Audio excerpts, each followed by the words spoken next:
അവൾക്ക് മാത്രമല്ല അവനും നീതി വേണമെന്ന് ഹൈക്കോടതി തിരിച്ചറിഞ്ഞിരിക്കുന്നു. രാഹുൽ മാങ്കൂട്ടത്തിന് ഒടുവിൽ ആശ്വസിക്കാം. അറസ്റ്റ് ചെയ്യില്ല എന്ന് ഭയമില്ലെങ്കിൽ തെളിവുകൾ ഹാജരാക്കാൻ പോലീസിന്റെ അടുത്തെത്താൻ താൻ ഒരുക്കമാണ് എന്ന് രാഹുൽ മാങ്കൂട്ടം പറഞ്ഞിരുന്നു. അതുകൊണ്ട് ആദ്യ കേസിൽ അറസ്റ്റിന് തടയിട്ടിരിക്കുകയാണ് കോടതി. പോലീസ് രാഹുൽ മാങ്കൂട്ടത്തിനെ അറസ്റ്റ് ചെയ്യില്ല. അതായത് രാഹുൽ മാങ്കൂട്ടം ഉയർത്തിയ വാദങ്ങൾ അതീവ ഗൗരവമുള്ളതാണ്.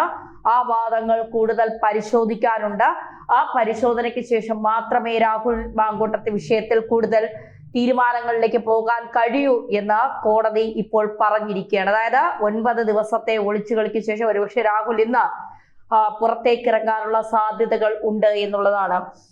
അവൾക്കൊപ്പമല്ല അവനൊപ്പവും നിൽക്കേണ്ടത് ആവശ്യമാണ് എന്ന് കോടതിക്ക് ബോധ്യപ്പെട്ടിരിക്കുന്നു. മാധ്യമങ്ങളുടെയോ അല്ലെങ്കിൽ ചർച്ച നടത്തുന്ന ജഡ്ജിമാരുടെയോ താളത്തിനൊത്ത് തുള്ളേണ്ട ഒന്നല്ല കോടതി എന്ന് തിരിച്ചറിഞ്ഞിരിക്കുന്നു. ഉഭയകക്ഷി സമ്മതപ്രകാരമാണ് താൻ ഇരയ്ക്കൊപ്പം ലൈംഗിക ബന്ധത്തിൽ ഏർപ്പെട്ടത്.